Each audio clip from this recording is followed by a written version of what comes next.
Hey, Hi, that was weird. Sorry about that. that's okay. It's still not letting me start video. Okay, so I did send you another I link. went I went in through that.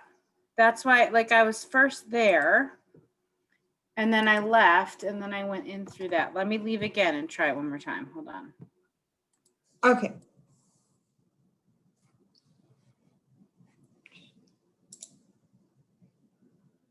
Oh.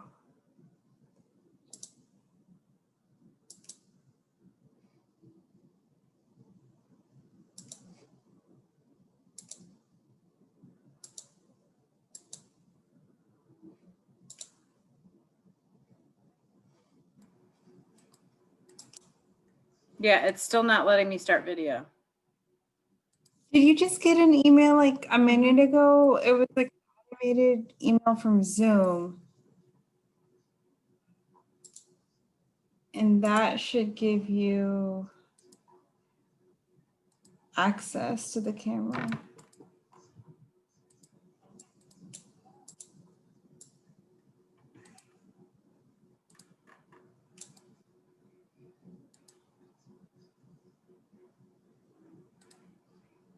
So weird.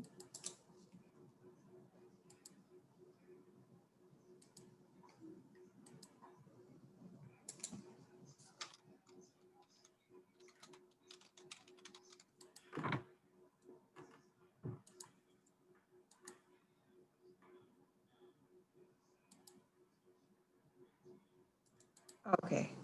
There's a on Zoom it said cameras off for panelists. So let me see if that.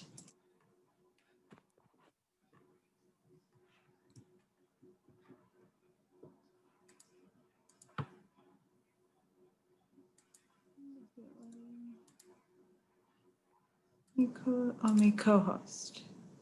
Oh, maybe that worked. I just made sure you're co-host. Okay, yeah. Yeah. That So works. apparently I had to do it on here where I think we have people in there.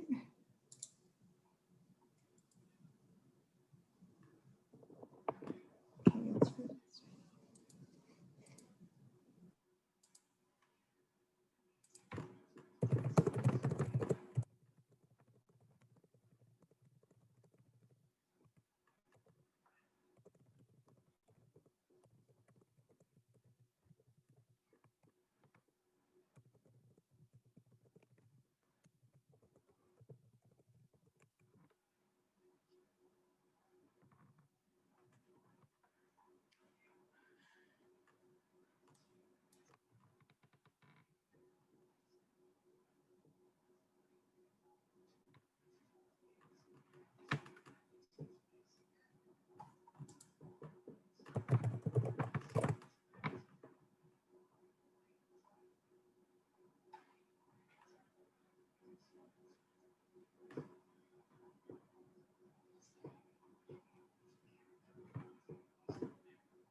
Okay, it looks like we have a couple of people in the room.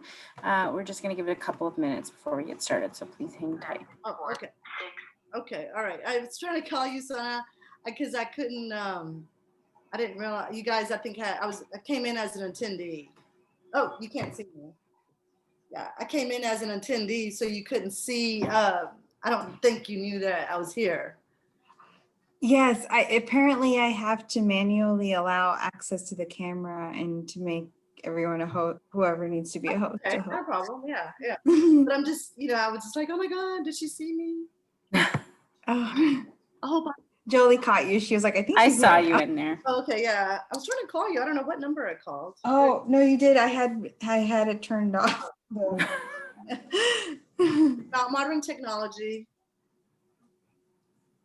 Well, I mean, I hope I do great. I know I will do a great job. There we go. All right. So Rubina, we'll just give it a few minutes, but you should be able to share your screen now that you're a co-host once Okay, perfect. Yeah, once awesome. it's time to get started. So. All right, perfect. So we're going to go through what we talked about before. You guys are going to go talk for a few minutes, then you're going to tell me, okay. And then I have a nice presentation set up where I'm going to try to make it interactive.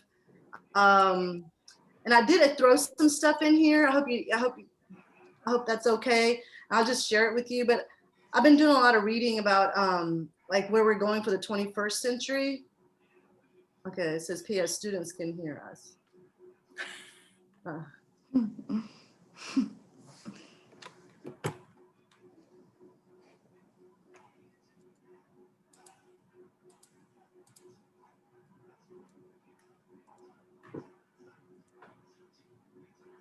Are you sure if they're in the waiting room?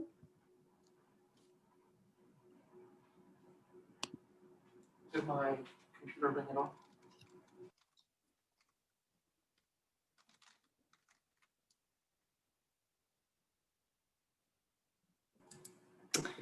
All right, well, we're just gonna give it one more minute and see if any other students come into the room and then we'll get started. And you should have some of my students here too, by the way. Awesome.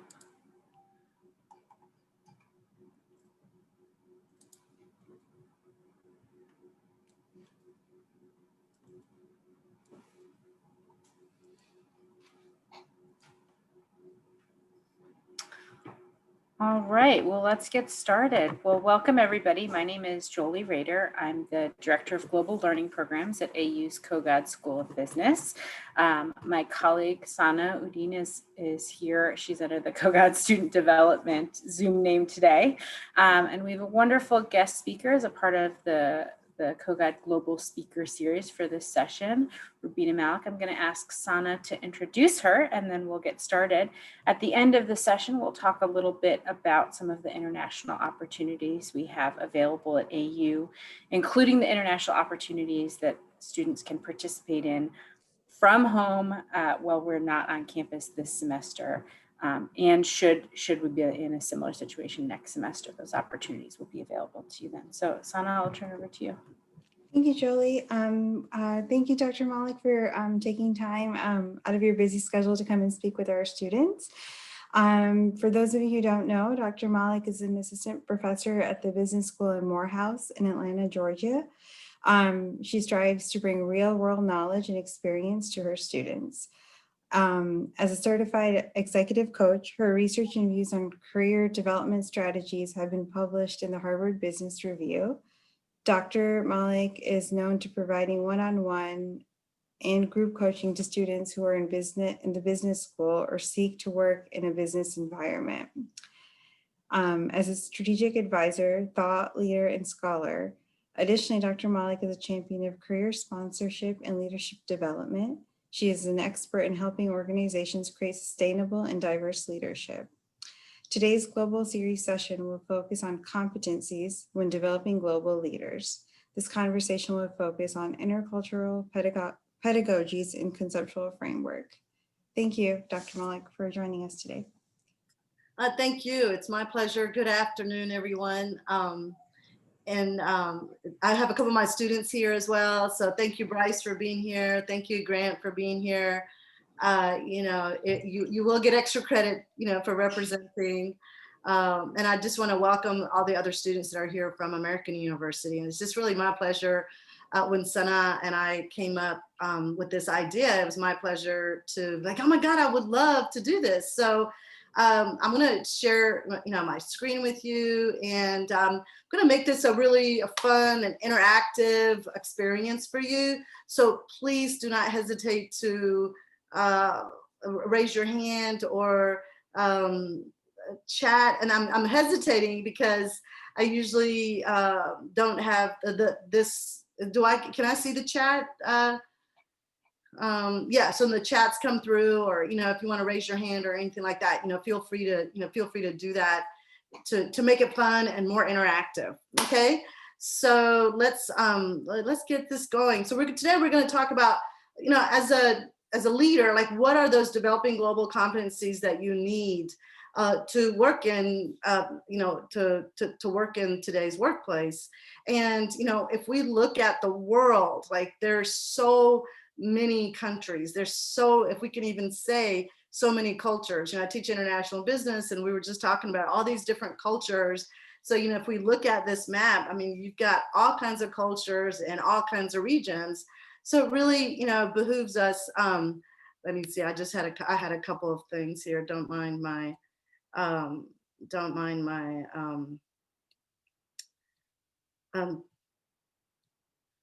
all right, so I'm going to get ahead of myself. So I'm just going to stop. There's so many cultures that we need to understand, and to be able to go in and do business with them effectively. So I just want to hear from you. You heard a little bit about me, but I want to hear about you. Like, what do you speak another language? Do you have a passport? What is your international experience? I hopefully a few of the students, at least mine, will say, yeah, Dr. Malik, I read current events because that's one of their requirements. So anybody? Hey, Dr. Malik, it's Grant here. So I definitely have been outside of the US. I have a passport, and I definitely enjoy food from other countries. That's one of my favorite pastimes. It's just like having cultural experiences outside of my own. Okay, very good. Thank you. Mm-hmm. Who else? Dr. Malik? Yeah. This is Bryce. So I don't know if I've told you this or not, but my dad's in the Army. And so my freshman and sophomore year, we lived in Seoul, South Korea. Oh, wow. Okay. And then in my junior and senior year, we lived in Germany. Oh, wow. Okay, very good. All around Asia and Europe. Okay, no, I did not know that about you. Yeah. How about, Mike, Samantha, any of you? Hi, this is Mike, co-code student. I definitely have a passport. My previous position, I was traveling all over the world about 250 days out of the year. Oh, wow. Definitely read a bunch of news. I've lived in Argentina, Cuba, Mexico. I'm fluent in Spanish, so wow. Definitely all about it. Very good. Muy bien, Mike. Yeah, very good. Well, thank you for sharing. So, we've all traveled, or, we obviously have, international experience. So today I'm going to leave you with, what does it mean to have what does it mean to be a global leadership competencies? And what does it mean to be a leader, to have those? And I'm going to give you some ways that you could strengthen understanding those cultural dimensions. And one thing, I want to share with you, and this is just because I've been doing some research recently, and this is, to me, is very, very important. And that is, like, where we are going in history today, and it's going to come back, and you'll understand why I'm sharing this with you. So the world is changing as we know it. And listen, haven't we figured that out in the last 4 to 5 months, right? And so, we've come, especially here, like, we've come from the agricultural age in the 18th century to where we are today. So we've just we're on the cusp of leaving the information age, and we're going into, as Danny Pink says, into the conceptual age. And as a conceptual worker, to be able to see the bigger picture, to be able to be a critical thinker and have empathy and have, create meaning for myself and for others, right? As an individual. And whereas, where we've come from is management skills are crucial. Where we're going is leadership skills are crucial. And if we look at those leadership skills and we look at what's going to be needed in the 21st century in regards to creativity, innovation, doing concept-based thinking, what we need is what I call fundamental skills. Those fundamental skills that how we connect with people, how we relate to people, that includes communication, understanding verbal and nonverbal cues, problem solving, creative thinking, and empowering and building enthusiasm and confidence. So if we take that into consideration and we look at where we are today, and I'm not sure, I know my students study this, but for those of you that may not know this, and you probably all do, the top skills that managers need are conceptual, humanistic, and technical skills. And as you move up from an individual contributor to a supervisor to a top senior executive, you need different doses of conceptual and technical skills, but you always need humanistic skills. And when I'd like to talk about culture and how we become more culturally savvy and taking these global competencies and make them work for us, it has to do with those humanistic skills. So I do hope that you guys agree with this. And the way I look at the leader development model is it's the individual self, the individual as a leader, an individual in the workplace. So today I'm going to make sure that you kind of understand what does it mean as an individual, as a self, to be able to understand cultural competencies, global competencies, because there is a need for us to understand culture, right? Like there is a need. We got so many different cultures and countries, all over the place. And that if we look at, ethnic and national identities, it is at least over 50% of the 21st century wars are over that, right? And so we need to understand these cultures, and we need to understand how we can work with each other and work amongst ourselves.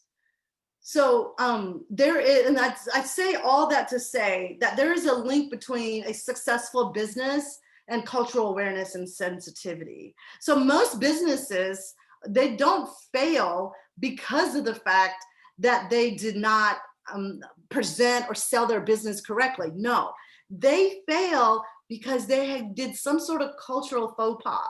Maybe they shook a hand when they shouldn't have. Maybe they didn't allow the leader to eat first versus allowing the executive leader to start the dinner first. So that is really important to understand, as you develop yourself as international leaders, because at the end of the day, as a global leader, we're shifting. Companies are shifting from international to global. Right? There is a difference. International is going, we're working with a few companies, but we're talking, global, like we're touching lives and having those lives touch us globally in all kinds of countries, not just one or two countries. It's also global leaders today they're forcing to reorganize what we think of as what does it mean to be a leader, because I assert you have to think globally, but act locally. So I can do what I'm doing right now. Like I'm giving you guys some information that's going to help you to be a better global leader who's got more global competencies. You may not make a mistake. You may be able to close that $50 million deal. And there you have it. You get a great bonus and, you could retire early. Somebody else, one of my friends always says is think widely and focus deeply. Right. And I like that too, because I'm thinking widely, okay, but then I'm also thinking deeply. And, for me, focusing deeply is I want to learn, I already speak 4 languages, but I want to learn another 2 languages. And so how can I do that? Do I need to do an immersion? Oh, look, force me to do a 30-day immersion program in France, right? So just force me to do that. So those are some of the things that we could do. We could look conceptually. What are some of those languages that are needed? What can I do, and how can I deepen that? Or how can I make sure that I'm spreading the need to have people understand culture a little bit more and to be a little bit more competent in culture? Because when we look at statistics, 90% of the leading executives from 68 countries, named multicultural leadership as their top management challenge. Believe it or not, right? So if we think about why cultural intelligence is important and how is it important and when is it important, you know, we have to make sure that we're interested, first of all. And I assert a lot of times we put somebody in a position and we may not give them the resources that they need to actually understand the culture that they're going. Okay, like the biggest faux pas, how many of you guys know the faux pas that I'm talking about McDonald's made going to India? Anybody remember that? You might be too young. Anybody remember or anybody recall or you've read the case study on what happened? Let me see. Sana, do you mind just keeping up with the chat? Yeah, Just we have one hand up. Grant, I think Grant Nelson. Okay, Grant. Did you want Yeah, to? I think I remember that. It was an incident where McDonald's went into India's market, which is a nation that doesn't eat beef, and they were obviously like selling hamburgers. So that was Yes, very yeah. good. Obviously, you listen in class, Grant, so you might get an F for that. Yeah. So very good. Right. So that was, you know, huge. Come on. I mean, if we have done any research, whoever made that faux pas was totally out of line, right? So we definitely have to be culturally intelligent.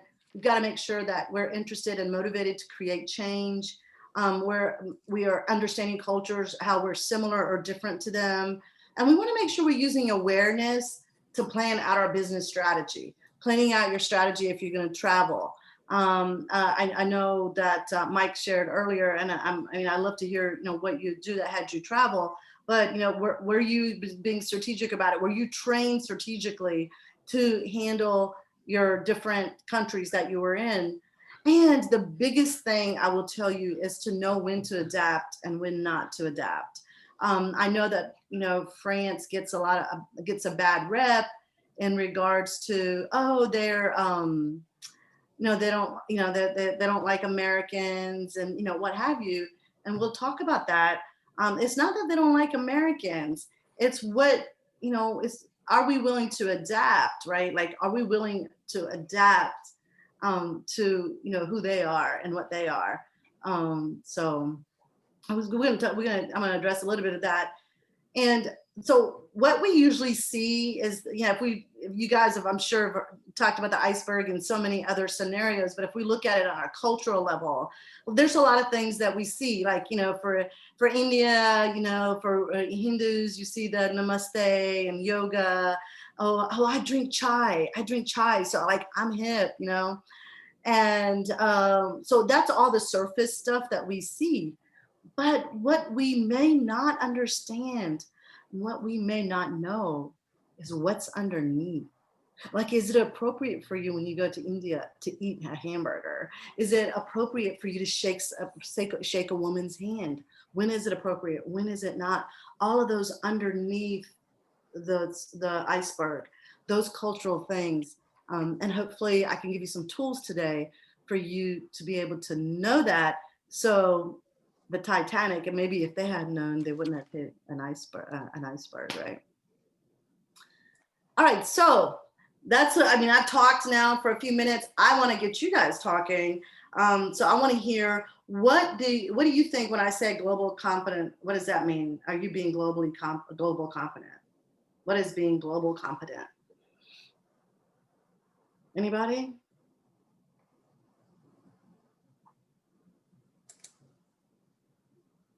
Okay.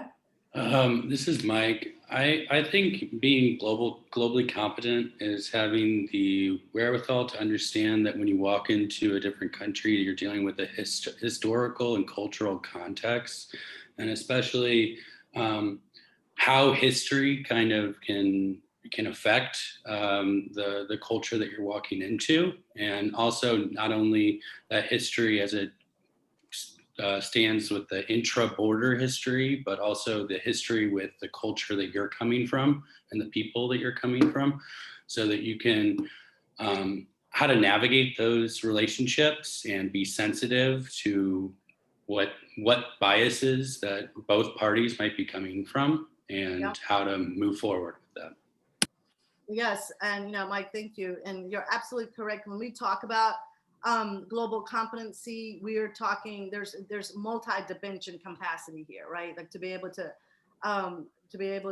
have a capacity to do several things. And one is when you're being globally competent, individuals they examine local and global and intercultural issues. So you're hearing, like, one of the things that my students have to do is that we do current events. They have to do current events so we can understand, like, what's going on locally.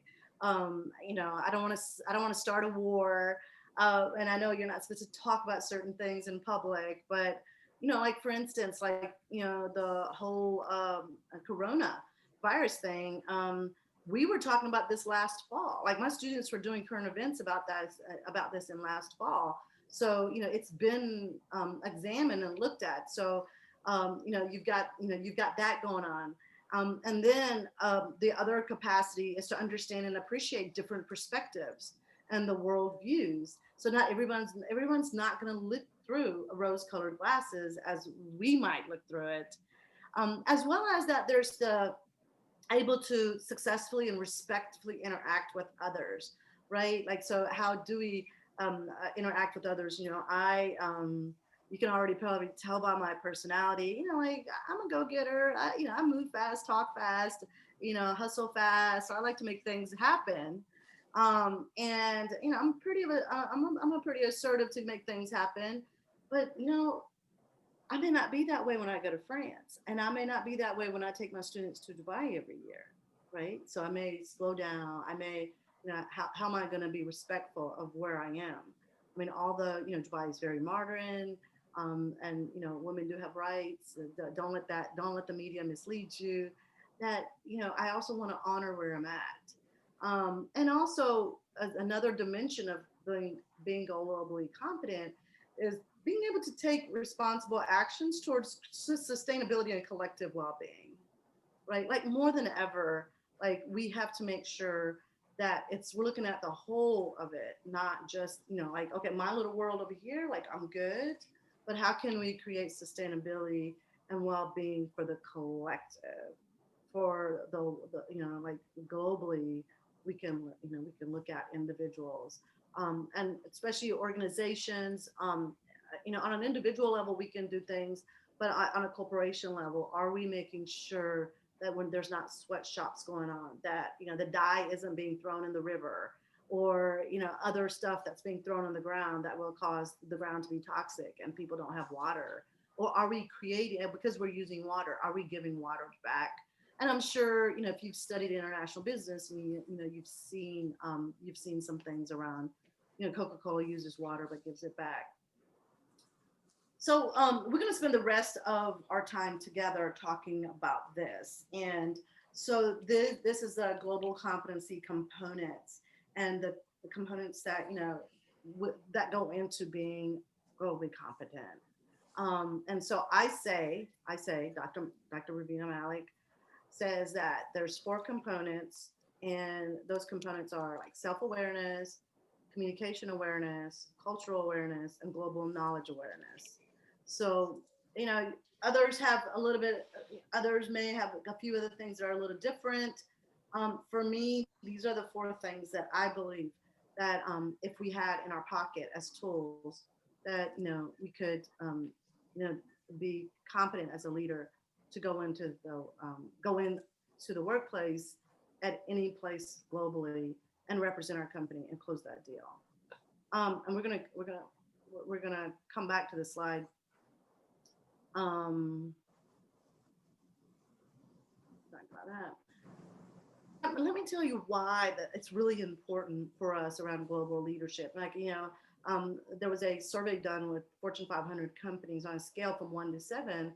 Like, they ranked, like, what is of importance to you, and these are the things that they said. And the highest one was competent global leaders, right? Like, I need a leader that's competent, that I can send anywhere globally, and then it's going to get done. And obviously adequate financial resources, as well. So, that right there, this right here should, give us, give us some ideas of like, you know, as a leader, but also as an organization, like what is it that, you know, we need to focus on. And they're looking for quantity and quality of global leaders, not just a global leader. So they said 50% is, you know, 50% said we have fewer than we need of quality and quantity of global leaders. And 67% said that they have capable, that have none to less capability than needed. So how capable are they? 60% said none to less, okay, 67%. So, you know, what do you think? Like, how would you address this? Is this the company's fault or is this the leader's fault? What do you think?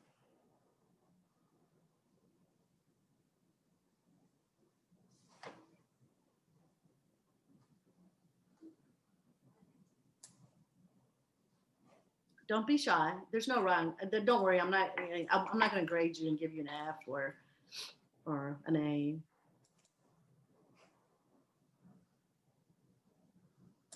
So what do you think? I mean, to have quality and quantity of global competent leaders, do you think it's the organization's responsibility, or do you think it's the employees or the leader's responsibility? This is Samantha.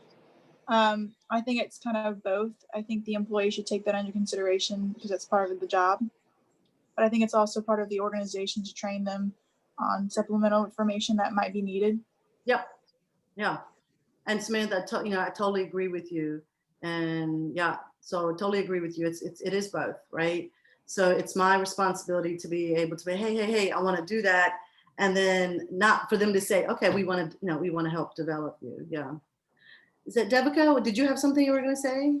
It's Devika, and no worries. I was also going to say that, if you want to be a change maker, if you want to take action, then you need to be responsible for taking that first step. But it's also the responsibility of the company to provide those resources to help you get you there. Very good. Yeah. And I think, the first part, just to kind of piggyback on what you said, is to be that change maker. Like, you have to be like, hey, I'm going to raise my hand. Like, I really want to learn this. Can you put me through this class? Right. And so especially if we look at where organizations are on the management cycle, we're still trying to be learning. A lot of organizations are trying to be learning organizations where they encourage their employees to raise their hand and say, hey, look, I want to learn this capability, or I want to learn this competency. So yes, so as a leader, I will tell you, I invite you to be that change maker. As Devika said, like, I invite you to raise your hand and say, I want to go learn this, because let me tell you something, this isn't going to go away.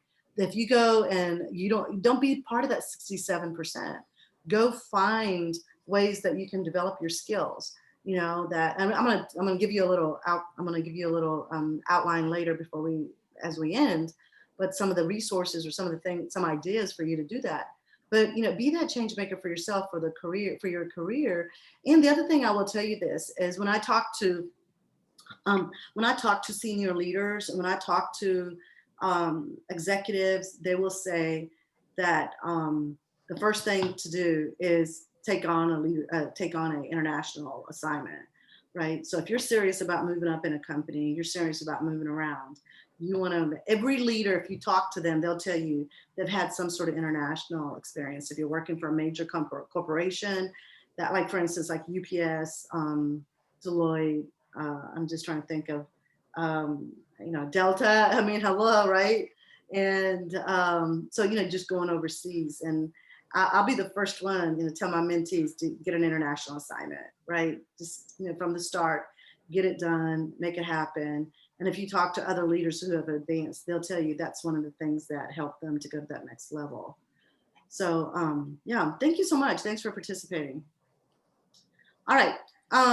And so what are some of those, what types of expertise do we need? We need those leaders that are strategic thinkers, that, that are knowledgeable about what's going on. They're able to integrate the bigger picture. into what's happening today. And I put current events, as, Grant will tell you that we do that every day. We do that every time, but not every day. We only class twice a week, but that's one of the first things we do. Like, what's happening in the world, right? I may know something, but I'm not going to tell them, right? I want them to tell me, because I want them to go out there and look for, what are those current events, and what's happening. Also, we're looking for leaders. You need to be adaptive, being flexible, being able to look at and foster relationships, being able to be adaptable to other cultural environments, right? And I can't tell you how many expats I have met who they either stay or they don't, right? So if we had 50, if we looked at 50 expat, 50% of the expats, 25 will want to come back earlier than anticipated. And the other 25 are like, I don't want to go back. There's no way, you can't make me go back, right? And, but at the end of the day, if you want to be successful overseas, then you have to learn to be adaptable to, the cultural environments. I just have a friend who she lived in Dubai for 9 years. And unfortunately to Corona, her position got downsized. So she's back and she is so not happy, right? She's like, I'm just ready to go back. But you have that. And one of the things that I really loved about her, and because I take my students to Dubai on a study abroad trip every year. Unfortunately, the 2 students that are here they didn't get a chance to go because of Corona. We didn't go this year. And by the way, if you can go, and hey, look, and if you guys want to send your students along with mine next year, I'll be happy to do it. We could create the partnership. I love it, But and the reason I say that, because you know what's happening next year in Abu Dhabi? The World's Fair, right? And so what a great time to take, as a student, or a person to go there, right? I mean, once in your lifetime. I like to create lifetime experience, once in a lifetime experiences, right? Like those things. I would love to do that once in my lifetime, right? And so, but if you are, looking at planning something, really think about planning a trip to Dubai, next year. And if you gals are interested, talk to me. I got you all hooked up, okay? So I got all the contacts there, etc. So, but being adaptive is very, very important. And I say that talking about Dubai too, and being adaptive is I watch my students as they go to these trips, and for instance, to Dubai, and they're like, oh, I don't want to eat that. Oh, I don't want to eat that. I don't want to eat that. But how do you know you don't want to eat it until you try it, first of all? But also, in this flexibility and this adaptability is trying and understanding and exploring, right? So anything else that you think I'm missing right here so far? I mean, I've got some other things I want to talk about. But anything else, or anything that you want to comment on, you liked, didn't like? Oh my God, that was the best thing since sliced bread, or should I say since sliced pita or roti?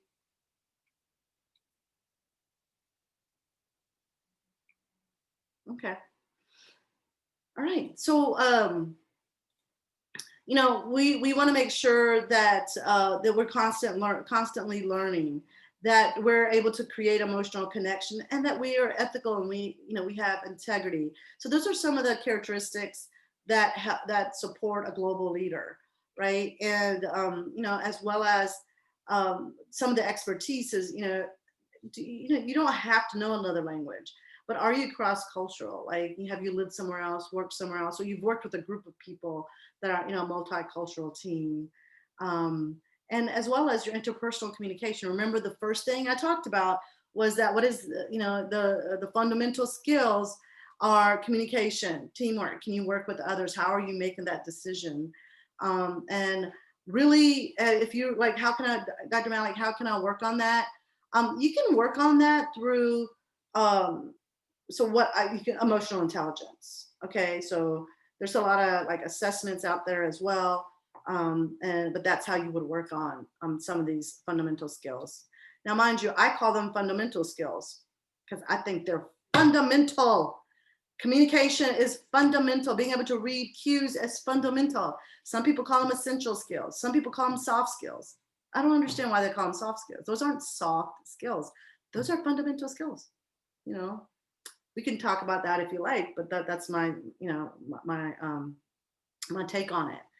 Another characteristics is you being able to have a duality, right? Like to be able to manage uncertainty, but also to be able to manage, be able to, you know, balance the tension, dealing with the conflict, etc.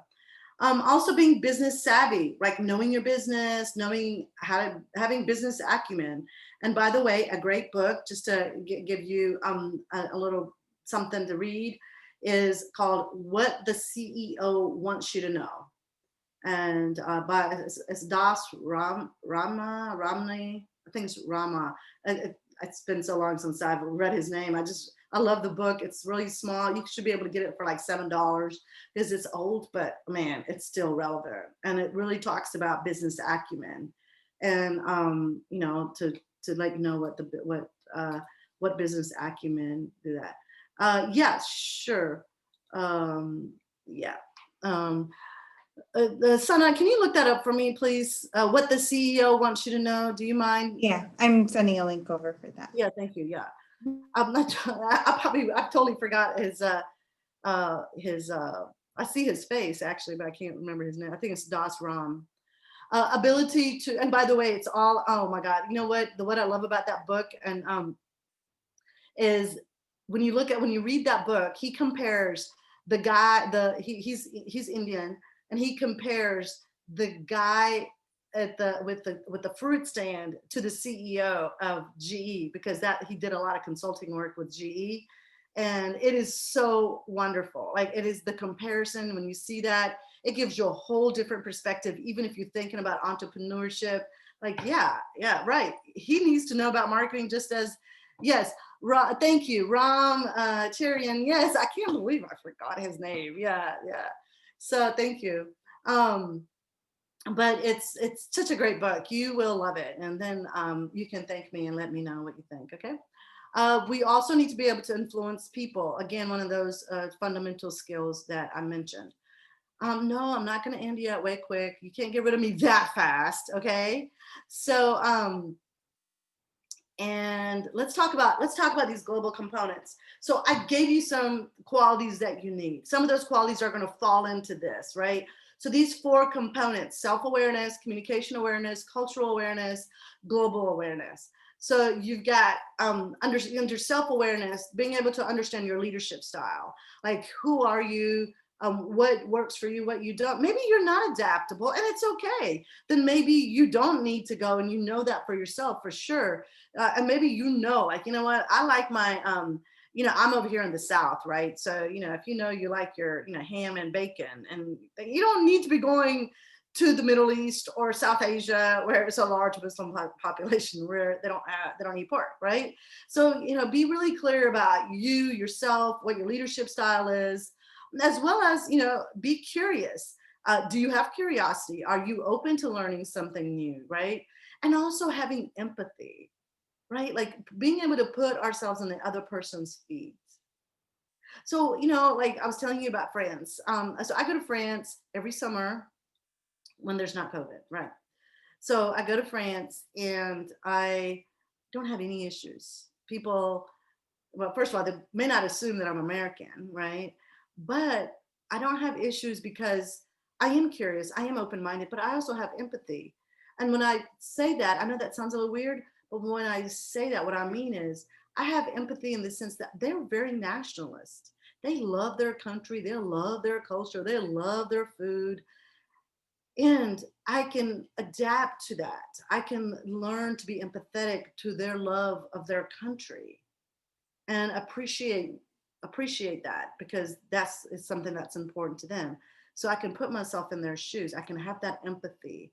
And, you know, I don't have issues. You know, I have men that kiss me on the cheek after I've talked to them at a bus stand because they enjoy the conversation so much. Or, you know, somebody who I asked for directions literally went out of his way where he was going to take me to make sure I got to the tea shop, you know, safely and didn't get lost. And, you know, part of that is really being empathetic. So as Americans, and is that we need to not be so ethnocentric about, I'm all American, this is how we do it, and really be geo and polycentric. Appreciate other cultures, appreciate how others do business, how others, you know, respect their culture, or how others respect their nationalism. Okay. And by the way, Europeans are all nationalists, right? Like they love they love their soccer, or is it football? Sorry. And, you know, they're just certain things that they love, right? So, and then communication awareness, language, you know, you don't have to have a language proficiency, but maybe you do. At least here's the way I like to say it. At least learn 5 words. Thank you, goodbye, hello, yes, yes and no and please, right? At least be able to say that. And I think a lot of people will meet you halfway when you try to speak and try to attempt to speak their language. And I think, you know, most of you probably can attest to that. You know, try to be a good negotiator, like a good negotiator in English, right? In your home language, because then when you go out there and negotiate with them and their turf, then you have what it takes as a business professional to do that. You know, have a strong presence. And, you know, to me, this falls under, you know, communication. You can put it under self-awareness. You can put it under any of these things, excuse me, but I put it here because I think we need to have a strong presence. We need to make sure that we show up well, that we understand their culture and we respect that. And, you know, what I mean by that is, well, I'll just tell you guys a little story. I went to Dubai with, so, you know, I had someone else to go with me as a chaperone, and, it was, you know, one of my female colleagues. And I was really embarrassed. Okay. I thought, you know, I've always seen her dressed conservatively, you know. So we're going to a meeting, and then she comes down, and we meet in the lobby, and like literally her top is just, you know, like her, you know, her chest was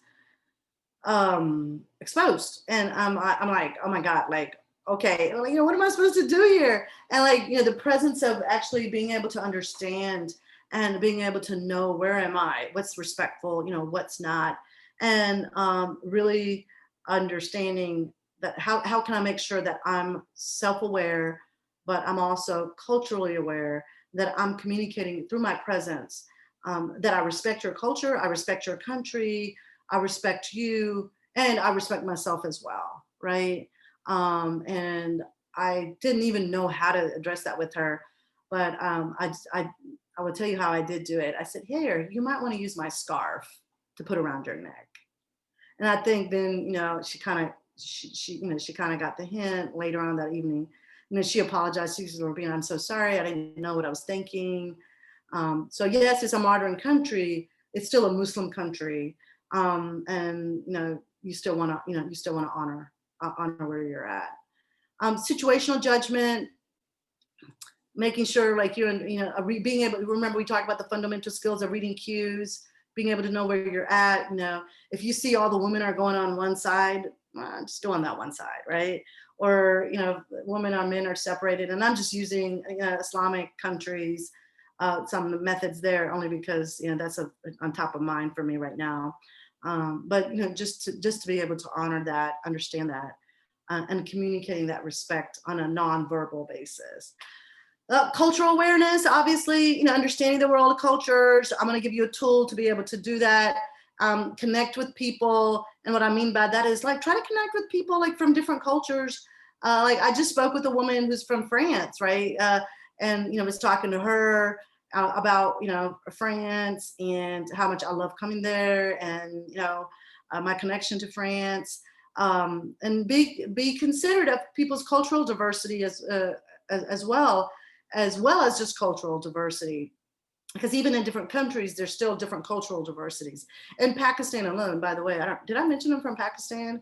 So I am Pakistani, And my friends call me a Packy Peach because I grew up in Atlanta. Get it, Georgia Peach, Packy Peach. Yeah, that's my Instagram handle.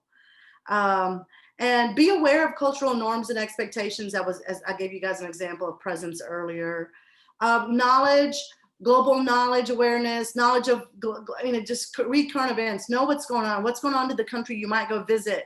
Or, like for me, like around France, I'm like, okay, like who's on strike this week, right? When I'm going over there, just make sure that if you're going, that the train operators and the bus operators are not on strike, right? So, one summer it was the garbage guys, one summer it was the trains, and one summer it was the bus guys, right?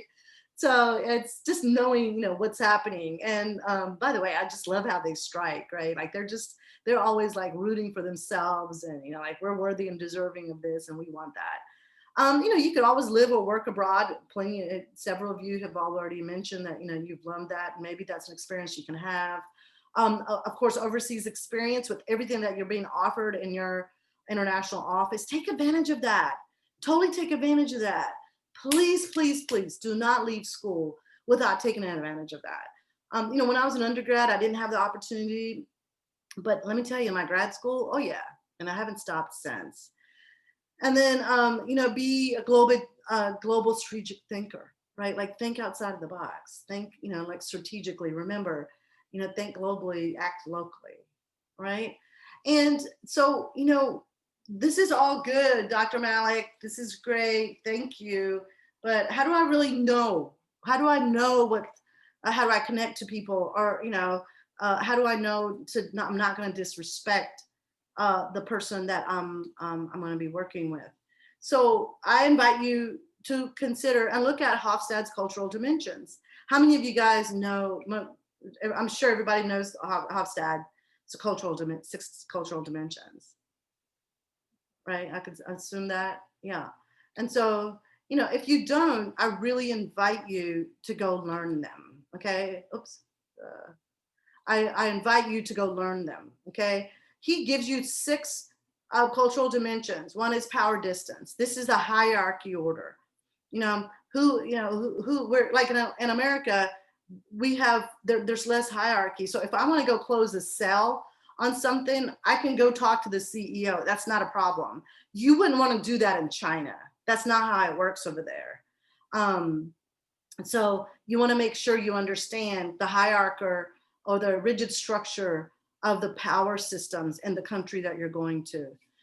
Individualism, individual choices versus, collective, or even, the collective or choices. So does that mean like America is an individualistic state, whereas like other countries, majority of the other countries are collective, meaning they think about, I think European and the British are also high in individual, especially Germany, individualism, but other countries are collective.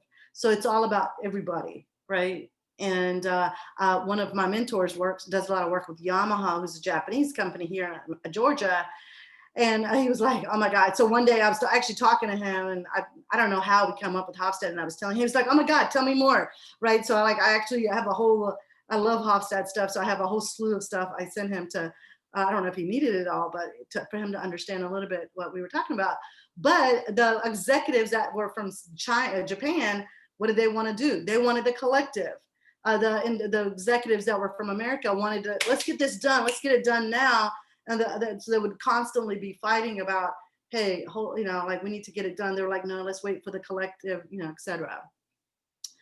Some cultures are more masculine in how they like to do things. And what I mean by that is like the achievement. Are they, aggressively, is it more achievement based, or the feminine, meaning are they a little bit more collective, more generous, how they like to make more cooperation and compassion. So it's not necessarily the man traits, but more the energy. Uncertainty avoidance, are they willing to take risks? Long-term orientation, are they looking at the long-term, or are they conservative just in the short term? For those of us that are South Asian, or even for Asian, our parents always think about the long term. You need that education because you'll need it in the future. I mean, if you think about Japan and China and some of the Eastern Asian countries, there's so much suicidal rate because if this kid doesn't get into a certain school, they feel like that's done. They'll never get a job. They'll never amount to anything. They're thinking long term, right? Versus we're over here thinking short term basis. And then indulgence. Some cultures have gratification of needs. Some suppress it. So look at the culture. There's a great website. There's a link as well on Hofstade's cultures where you can compare countries. And I can give you that link as well, where you can put in America and Japan, and they'll tell you, literally will rank each one of these for you. And I will definitely leave that with you. And so I want to make sure, I want to make sure that I leave you with a few things, and then I'll take questions and answers. Questions and answers, yeah. Questions and answers. What are some of the steps that you can build yourself as a global leader? Become a meta observer of yourself. As I said, look, I'm a total, it's fundamental skills kind of leader. I love developing those fundamental skills because I think it's really important, and it always starts with self-awareness. So become aware of yourself. Who am I as a leader? What do I need to work on? How can I work on that to go to that next level, be a global leader? And then solicit feedback, like, how are you as a leader? Are you performing the way you think you want to perform? Read and learn, obviously, and engage in formal development plans, right? Like, so look at what your company might have. If your company doesn't have it, you're in school. What kind of things can you do at school to make things happen, right? Like, are there programs? I don't even have to be saying, I know the international office has, bukus of things that you can develop yourself with, and these days you can get all kinds of, coaches and mentors and, tutorials and, I'm just thinking about like some language apps and all kinds of stuff to help you, right? So put together a formal developmental plan for you to go to that next level, as a global leader once you've done, known who you are. So, I just like to kind of, stop there and, just really ask if you, raise your hand or, just feel free to just ask any questions, any comments, complaints, compliments are welcome too, So I know that I gave you guys a lot, but, it's your stage now. So who would like, So we do have one question from Bryce. It says, what's your favorite place you've been to? Where is somewhere you still want to go? So thank you. Thanks, Bryce. So my favorite place, need I say, I always talk about France all the time. So, oh my God, this is so hard to say that because like I have so many favorite places, but I will tell you where I always lean towards. I always go back, and it's no matter where I am in the world, I always end up back in French Riviera, and that is just like, I love the water, I love the people there, I love the multiculturalism there because there's people from all over. You can meet people from Italy or Russia. And to me, the food is excellent there as well. So that's always, I would say, that's my favorite place I was tend to go to. Where I would love to go and I haven't been yet, personally, I would go to Fiji or Bali. I've never been out that way, and I see these pictures and I'm like, oh my God, that's so cool. I would love to sleep on top of the water, right? I probably get scared, but so yeah, I think going out that far would be interested. I just noticed, I just saw something where like where the sun sets and the sun rises, and I really would love to go to that place. And I love sunsets and sunrises, so those are my two places. So thank you for asking. So who else? What questions, comments, complaints, compliments? Yeah, buts. What are you seeing? What did you see for yourself? I have a question for you. This is Mike. And I don't know how this question, it might not directly pertain to this conversation, but as you're saying that to be a leader in the 21st century, you need to have these global competence. But when you're looking at in the future, deciding even if you want to go to overseas, or let's say you're in the executive role and whether you want to make this position an overseas position or hire from within the country. How do you weigh those options as far as when do you need to critically push back and be like, maybe we need to grow the talent from in the country versus sending an outsider in? Because that decision does require a lot of context and kind of understanding what goes into it. So I'm interested to hear your opinion. Yeah, and that's a really good question, Mike. And so that decision has to be a strategic decision depending on what is happening in that country and what's needed in that country. So yes, sometimes it is needed that you hire somebody locally who understands the culture, but maybe sometimes you need somebody from headquarters to go there, stay there for a couple of years because they have the strategy, they have the vision and the know-how that maybe the person that's in that country would not be able to have.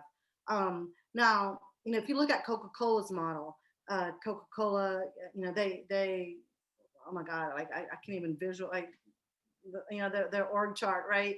But so they have the CEO, and then they have CEOs of, like I just remember meeting her. She's over in MENA, right? She's the Middle East and Africa and North Africa. So if I look at her, she's the president of MENA, and then underneath her, she has her people. So, and I remember, I have someone that from here went there, and they invited him there, or they sent him there because of the product knowledge that he had, and he had that from the home office, so they felt like that's what he needed to go. He needed to be the one that's there. So that's one. But all her other people were people from there because they understand the culture, the dimensions, the marketing. So they might invite a marketing person, from the US, but not for long term, because what you really need is somebody that's locally that understands that people, etc. So that's kind of like the long version to answer your question, is that you would have to look at the strategic vision. You would have to look at your talent and what's needed and wanted in regards to who you send there. Was that helpful? Yeah, that was great. And then I guess part two would be, how can we position ourselves to make sure that we are the right fit for whatever position, if we can fit in strategically? Yeah, so my thing is to some of the things that I shared with you. Show that you're interested in international, or you're a multicultural leader. Go learn, like you don't have to go learn a language, but become aware of different cultures, become an expert at something where your company might be at, or maybe it's a region that you enjoy. Get to know that region so that when there is some opportunities, you can let them know. And I believe in letting people know, hey, like I'm doing this, and you're saying that not to brag, but also to self-promote. I believe in self-promotion, because if people don't know what you're up to and what you're doing, they can't give you those positions. And then make sure that people know that you have interest in that position, and that these are the things that you bring. So get good at a region, a country, as well as like, what are you good at in regards to skill set that you feel like that they might need in that area. Thank you. Yeah, you're welcome. No, good question. Thank you so much, everyone, for attending, and thank you so much, Dr. Malik, for speaking. Yeah, my pleasure. Yeah. So Mike's last point leads us into a really good topic. A couple of things I just wanted to mention. One, I always like to remind students, in particular AU students, it's easy to forget how few university students in the US actually have an opportunity to participate in an international program. I don't know Morehouse's numbers, but at AU, over 60% of our undergrads participate in an international program during their time with us. Almost 25% of our student body is from outside the United States. So it's easy to think, well, everybody has the opportunity to study abroad, right? But the reality is fewer than 10% of US college students have the opportunity to participate in any study abroad opportunity. When you look at graduate students, it's an even smaller number. When you reduce down that 10% to look at students who have the opportunity to spend more than 2 weeks abroad, it's a smaller fraction. When you look at those students who have had the opportunity to study a second or a third language while they're abroad, it gets even smaller. So having an international experience during your time in college is really something that can give you a leg up in the job market. That being said, though, just having that experience isn't an advantage in and of itself, right? You have to understand how to talk about that experience, how to sell that experience to recruiters, how to include it on your resume, because if you study abroad but you don't put it on your resume, which many of our students do, it's not going to really help you. If you're in an interview and the interviewer says, I see that you studied abroad on a program that took you to Dubai when you were in college. Tell me about that experience. And your response is, it was really fun. I had a great time. That's not going to help you a whole lot.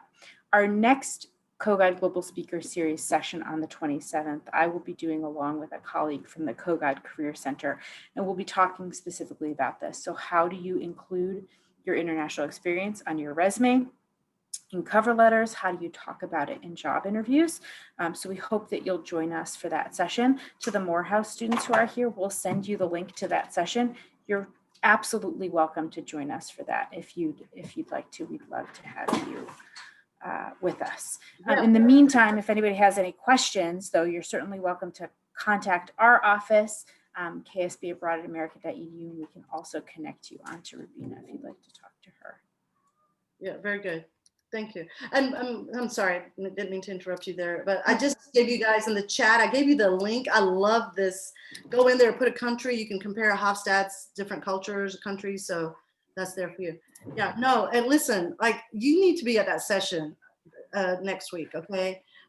It's very important. And what's important is that you have all these resources. Let me tell you, I've had several students. I have a student that works for, I don't know, one of the consulting firms, I just forgot where he's at. But you know what? His first assignment is overseas because it's in Singapore because he went to Dubai and had that experience. I have another one who works for another one of the top 4. I can't remember which one. And his mother texted me to tell me, thank you for taking my son on the trip because I'm a little selective about the students and we have a whole process. And so she's like, thank you, because he got the opportunity that he did because he went to, he was going to go to Saudi Arabia, but then he ended up in Germany, all because of that experience. So you see the opportunities, make sure you be able to put that on your resume. So yeah, but please, reach out to me. Don't hesitate. If there's anything I can do, that's for all of you, the students, of course, your office. If you guys ever want to partner or anything, don't hesitate to reach out. I feel like you guys are my second home now. So, and I will be in DC. Actually, I'm coming on Thursday to come and see my aunt. So unfortunately, she's not well, so. Well, thank you so much, Dr. Malik, for the time today. Thank you to all of the students for attending, and we hope to see you in the next session on the 27th. We'll make sure that you all have the link to register for that, and everybody enjoy the rest of your day. Thanks. Thank y'all. Thank you all. Bye-bye.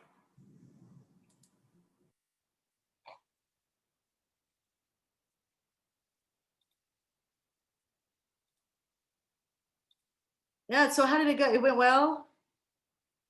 I can't hear you. I said, I can't hear you. The mute.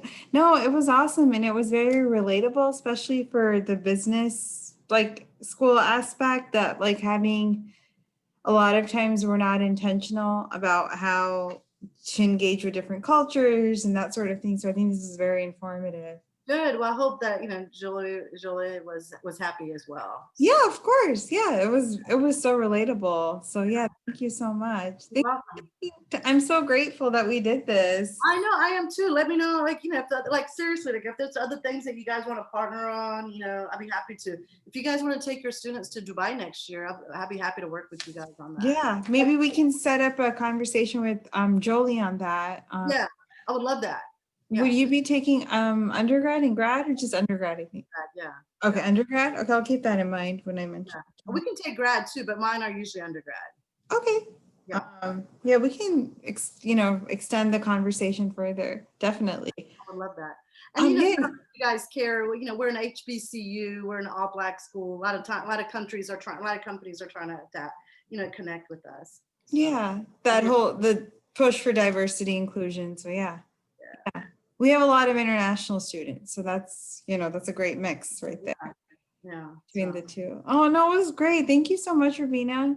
You're welcome, sweetie. Love you, and we'll talk I soon. love okay? you. Okay. And yeah, we'll talk soon. Yeah.